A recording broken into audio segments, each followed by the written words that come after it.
Hi, my name is Michael.G and have a video here for today. I haven't made videos for a few months. A lot has come up as far as things that we're going to go over in these videos.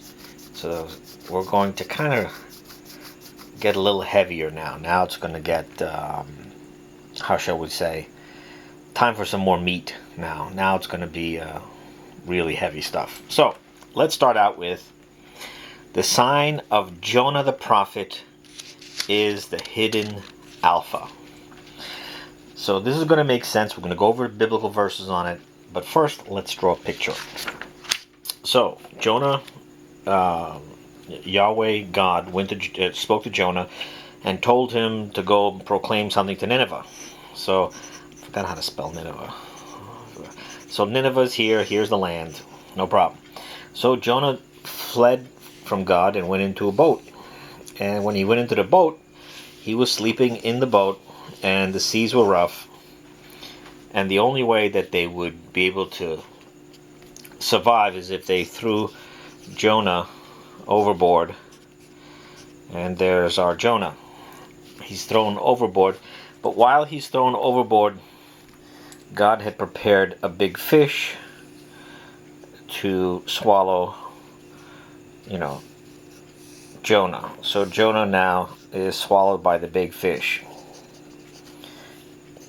Big fish. And he's in there for 3 days. So he's swallowed by the big fish. Jonah makes a prayer. And while he's praying, all of a sudden, he finishes his prayer. So we're going to talk really about his last words. This is really what we want to talk about. Once he said his last words, he was spit out of the fish, and he's at Nineveh. Now, a few other things that it doesn't really specifically say in one place in the book of Jonah, but we do understand that the fish represents Dagon. Really simple. Add an R in there, you got dragon. And Dagon, or Dagon, is a deity for the Ninevites. I think they were Assyrians. And Dagon's son is Baal. Just remember that, Baal. Baal is also a deity for the Canaanites. Canaanites. And the Canaanites is the Canaanites are where you get the word cannibal. Cannibal. It's really Baal and Canaanites. That's where you get that. And Canantes. Okay, so you get cannibal is from the word Baal. It's the Canaanites, and the father of Baal is Dagon. So if you're someone from Nineveh, let's say you're the crown, the king with your crown, and you see, you see the fish, or in this guy's perspective, their God spitting out some guy on the land. So whatever Jonah is going to say is important. Now the people of Nineveh at that time, this all worked. What God said to do for Jonah, he did it. The Ninevites listened, and they're saved. So this is a nutshell of what happened. So what we're going to focus on is the last words, because he was not spit out. Jonah was not spit out until he said these last words. So we're going to go into the New Testament for a second, and we're going to, well, actually for a bit, and we're going to hear what Jesus said about this and who he was talking to. So we have 4 places where Jesus is talking to. In the first one, in Matthew 12:38-42, he's talking to the Scribes and Pharisees. So then answered a certain of the Scribes and Pharisees, saying, Teacher, we will, notice, will, that means that they want to see a sign from thee. So they want a sign from Jesus. And He, Jesus, answered, saying to them, generation. Now, when you look at the Bible and you see words in your Bible, it's a translation. And the translation is not always perfect. So you have the ability to use a concordance like a Young's or a Strong's concordance. And there's online free, like Blue Letter Bible webpage that'll help you find the original word. But generation is not the proper translation. This is from it's from an original Greek word, and the original Greek word is more in line with like genealogy. Okay, so genealogy is a better word than generation, because that's more about time. It's really more about a people. So a generation evil and adulterous doth seek a sign, and a sign shall not be given to it except for the sign of Jonah the prophet. So Jonah the prophet is the sign. For as Jonah was in the belly of the fish 3 days and 3 nights, so 3 days and 3 nights also Jesus crucified, and he was 3 nights in the 3 days, he will rise up in 3 days. So shall the Son of Man be in the heart of the earth 3 days and 3 nights. Men of Nineveh shall stand up in the judgment with this generation, shall condemn it, for they reformed. So they reformed. They're changed. Remember, God, when God made Adam, he was formed. Just remember that, reformed. At the proclamation of Jonah, and lo, greater than Jonah here. A queen of the south shall rise up in the judgment with this generation, and shall condemn it, for she came from the ends of the earth to hear the wisdom of Solomon, and lo, greater than Solomon's here. Okay. Matthew. Same thing. Now he's talking to the Pharisees and the Sadducees. It's a parallel. And having come tempting... no, this is later. This was Matthew 12. Now Matthew 16. And the Pharisees and Sadducees. So we're throwing the Sadducees into this group, having come tempting him. So they're tempting Jesus to him to show them a sign from the heaven. And he answered to them, evening having come, ye say, fair weather, for the heaven is red. At the morning, foul weather today, for the heaven is red. Gloomy hypocrites, the face of the heavens indeed ye do know to discern, but the signs of the times ye are not able. A generation evil and adulterous, genealogy. We also get the word gene from this original Greek word, yenia. Doth seek a sign, the sign shall not be given. No sign except the sign of Jonah the prophet. And having left them, he went away. Parallel account of Matthew 12, but now we have the multitudes crowding together upon him. He began to say, this genealogy, or generation here, is evil. A sign it doth seek after, a sign shall not be given to it, except the sign of Jonah the prophet. For as Jonah became a sign to the Ninevites, so also shall the Son of Man be to this generation. A queen of the south shall rise up in judgment with this men, and a generation ye shall condemn them, because she came from the south, from the ends of the earth, to hear the wisdom of Solomon, and lo, greater than Solomon here. Men, Nineveh, shall stand up in the judgment with this generation, genealogy, and shall condemn it, because they reformed at the proclamation of Jonah, and lo, greater than Jonah's here. Now, they're not going to reform today. They're not. So, what's the last words that Jonah had said before the fish spit him out? So we have Jonah's prayer. At the end of Jonah's prayer, there's the last 2 verses. And I, with a voice of thanksgiving, I sacrifice to thee that which I have vowed to I complete. Salvation of Jehovah. And Jehovah saith to the fish, or we read the word Jehovah, but Jehovah is again another translation where it's obscuring the truth. Jehovah saith to the fish, and it vomiteth Jonah out to dry land. The name Jehovah again is in with the English letters transliterated from the Latin. Yahweh is the name from the original Hebrew, Paleo-Hebrew words YHWH. So the original Hebrew or Paleo-Hebrew is not modern Hebrew. Modern Hebrew that that Jews talk about, that they know the original writings. They're not original writings. Modern Hebrew was 200 to 400 A.D. It's not the Paleo. Even if they look at all these things that they're unearthing, that they're saying, oh, we found this in Israel. No, because they're still not older than 200 to 400 AD. Remember, Jesus was Jesus was crucified 33 AD, and the Bible was completed, I think, in 90 AD, 90 to 100 AD. Okay, so it's like 200 to 400 years. It's not like people think. So these are the original letters. The vowels were not in the Paleo Hebrew. So when Jews made their modern Hebrew, they added different vowels. So the vowels didn't come out right. So they would say, instead of Yahweh, Yahweh or something, translated it in error. So Yahweh. But let's get back to it.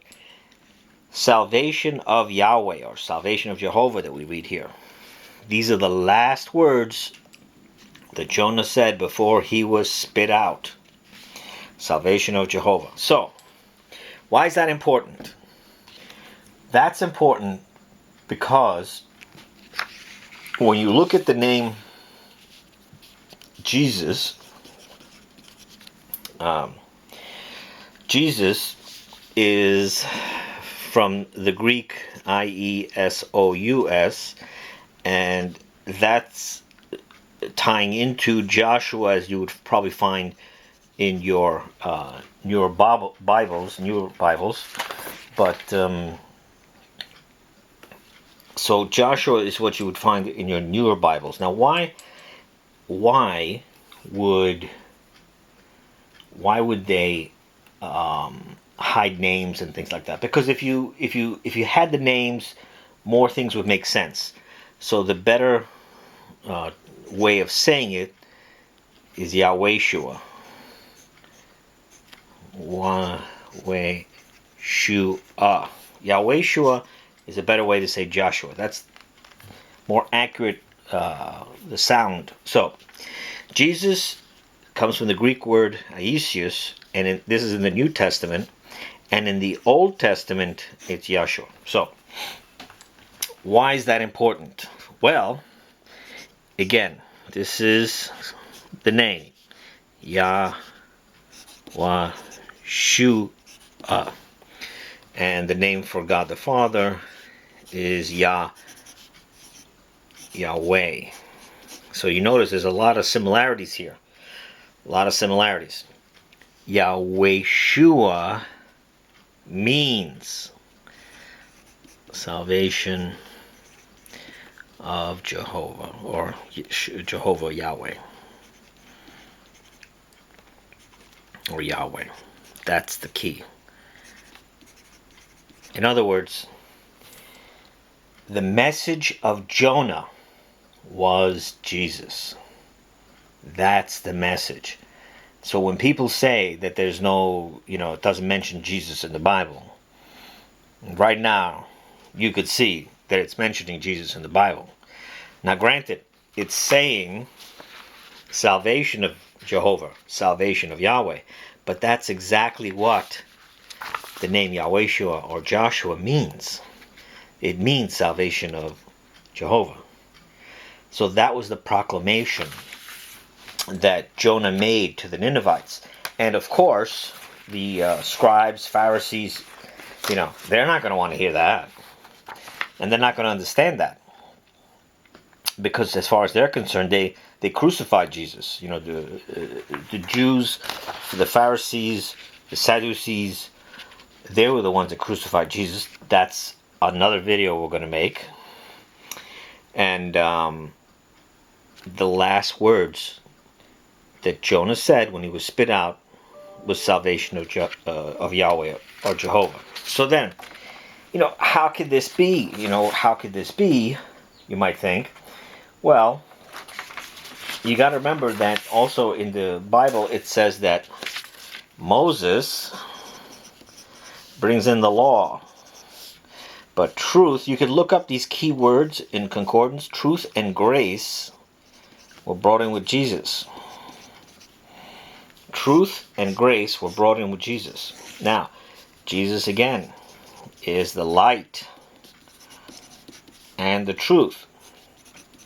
When you look up the word truth in a dictionary, it has a different understanding than how the original Greek word for truth is recorded in the Bible.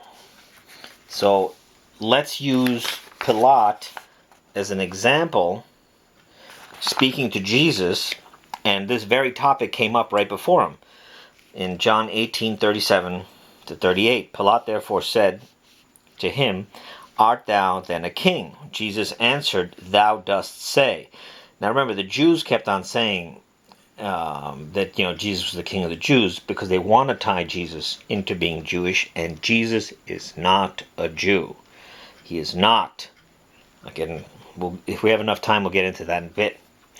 Because king I am, I for this have been born, and for this I have come into the world, that I may testify to the truth. So he's going to testify to the truth. Everyone who is of the truth doth hear my voice. So only the truth is going to hear the voice of Jesus.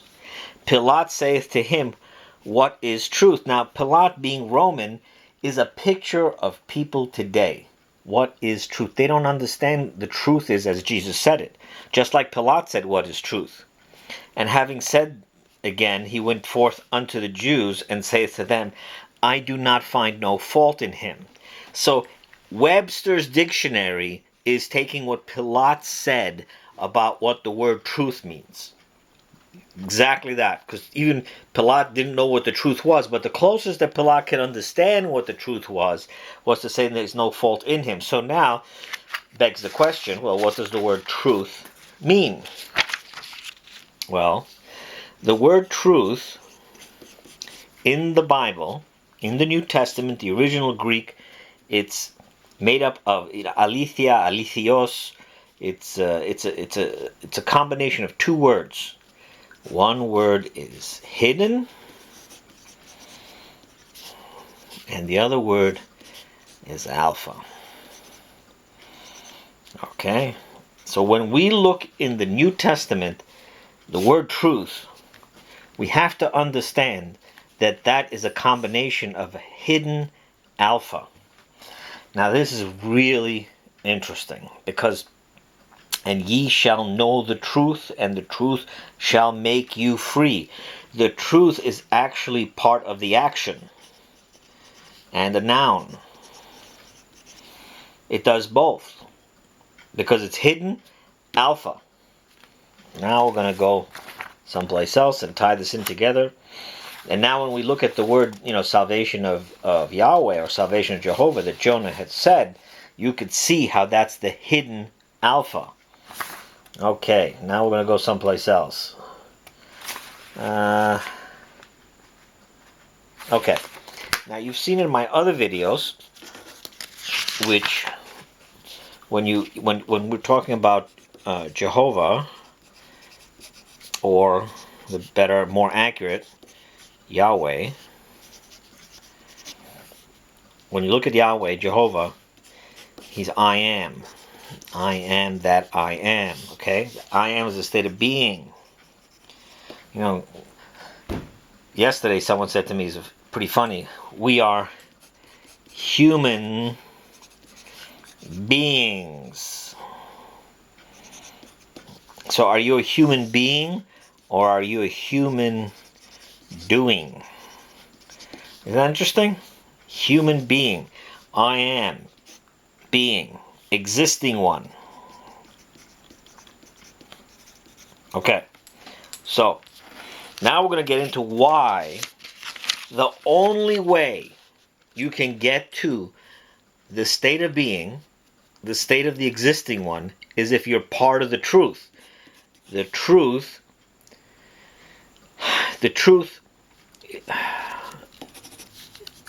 light and truth. The only way you can be part of I am is if you're in light and truth. Now, you've seen this before. We are, as humans, we're standing on the earth. And we see and we walk, and this is future, past. If you believe a lie, what ends up happening is you're going to create a block.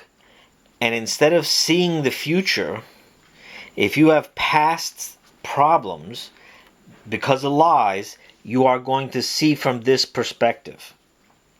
You're going to be underground and you can't see nothing. If you have an inflated ego, if you're up here and you're looking in this direction, you're not in your body. So now where is Abel? You had to kill Abel and use other people to promote your head higher. You are not going to get into the I am. You are not going to get to God because your head had left its body. The blessing is going to be someone who is in their body, in the now. The only way you could stay in the now is by speaking the truth, always the truth, and that will bring you the light. You cannot see God if you're not in truth and light. This will not see God. This will not see God. Somebody down here who's an enabler, who, the narcissist punishes, will not see God in that state. They have to come to that point where they are on land in their body. And even when the fish was spit out, even when the fish spit out Jonah, once he said, salvation of Jehovah, that's your first truth. That's your first truth to understand. And the first truth to understand is Yahweh.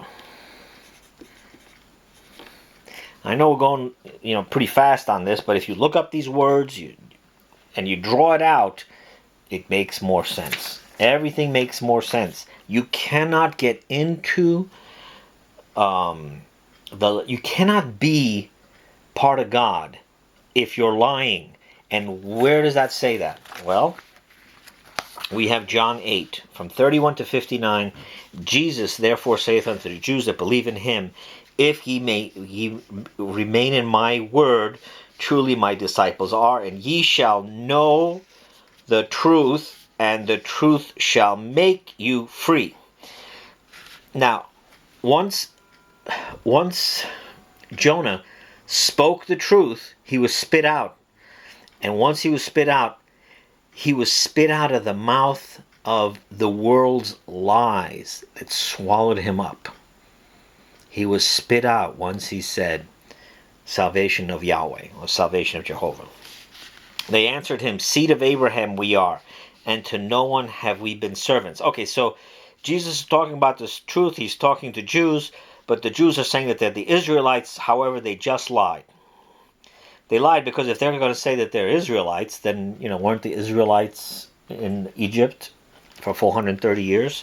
Now, when we read something in the Bible, we're not just reading like a bunch of guys talking. Anything that's said in the Bible, there's everlasting or implications that transcend time. They answered to him, seed of Abraham we are, and to no one have we been servants at any time. And how dost thou say, ye shall become free? Jesus answered, verily, verily, I say to you, everyone who's committing sin, now remember, the sin now is being defined here, is a servant of sin. What's the sin? The lie. You become a servant of the lie. The Cain, if you look at Cain's judgment, his lie ruled over him. And the servant, he rules over, he becomes, his desire is a lie, and the lie is fulfilled in him. And servant doth not remain in the house to the age, the son doth remain to the age. If then the son may make you free. You see, if you don't know the Son is truth and light. If you don't have truth and light, in reality, If you do have it, in reality ye shall be free. See, and here it comes. I have known that ye are seed of Abraham, but ye seek to kill me. So why does the lie seek to kill the truth? So that they can get the glory. Because my word hath no place in you. My word hath what word? The hidden Alpha. The hidden Alpha. The same, the word truth is hidden Alpha. So what's the hidden Alpha? Yahweh, Yahweh. I that which I have seen with my Father do speak. So Jesus speaks, and ye, therefore, that which ye have seen with your fathers, ye do. Look at that. Jesus is speaking of the I am, and they're doing the very thing that they can't do to get into the knowing the Father. They answered and said unto him, Our father is Abraham. Jesus saith unto him, If children of Abraham ye were, the works of Abraham ye were doing. And now ye seek to kill me, a man who hath spoken to you the truth, the hidden Alpha. I heard from God. This Abraham did not. Ye do the works of your father. They said, therefore to him, Woe, we of whoredom have not been born. Now, why does this say we of whoredom have not been born? Because you see the descendants, when you see the word Jews in the Old Testament, it's talking about Judah. In the New Testament, it's talking about Edom. The translation of Jew or Jews in the New Testament is Edom. Judah had two sons. He had three sons from a Canaanite woman. So by him having three sons with a Canaanite woman, he now is committing fornication. God killed the first one, I think it was Onan, and then he killed the second one, Onan. The first one was married to Tamar, but they didn't conceive, no kids, so dead. The second one conceived, no kids. The third one was supposed to be promised to Tamar the woman, the wife of the first two, and she wasn't given to the third son. So what Tamar did is she dressed up as a harlot, and Judah now went in unto her, and then they had the third son, and this is the one that Phares. Now, the thing is, the Jews did not know that Tamar had that seed until after she was 3 months pregnant. So there was a time when nobody knew who the descendants of Judah, who David came from, are. You got to remember that. This is a lot of stuff going on at the same time. So you just got to look at this video a few times. It'll make more sense. Or you can go look it up. You could see. And every time it talks about the third son, it always says from the Canaanite woman. The Bible records that Judah's other son that's alive is from the Canaanite woman. It's recorded in the Bible 2-3 times. You can look it up. But the one that went through Tamar, that's where David comes from. That's where the line of Judah comes from. Not the Edomite Jews that we have today. They are not the ones, because they never got the blessing. Ephraim got the blessing. Ephraim got the